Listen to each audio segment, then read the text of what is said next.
Reg, meron lang po akong question sa inyo.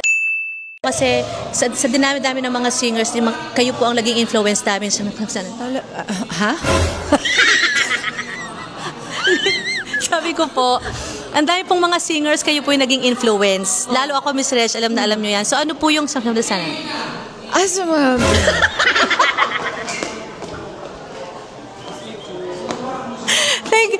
Thank you, Miss Reg. Ba't natatawa ka? Meron pa akong sabihin. Haba na. Thank you, Miss Reg.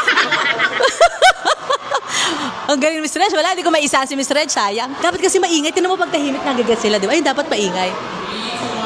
Sir Gary, meron focus kami ginagawa. Mr. Pure Energy. So, ano po yung santos naman sa? Huh? Ano? Ano? Mr. Pure Energy. So, ano po yung sabi na?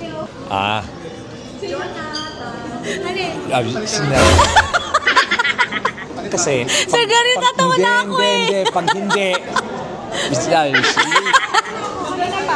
Lagyan si Sir Gary agad. Ano ba naman niya? Sabi ko, Sir Gary, Mr. Pure Energy, ano siya?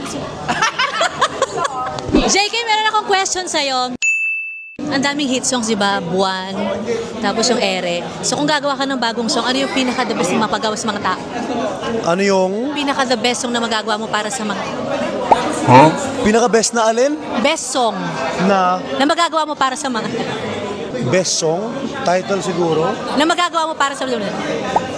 Lumaga ko para sa ano? Ano? Best song na magagawa mo para sa mga... Ano yung para sa mga... Ito naman, di na mag-gets. Para sa mga tao? Para sa mga din. Okay. Sige, yung... Sino ko yung best song na para... Naintindihan niya yun. Best song siguro na para sa mga... Nakakainis naman to eh. Hindi niya maintindihan. Ano no? Sumasakit ulo ko. Let's go.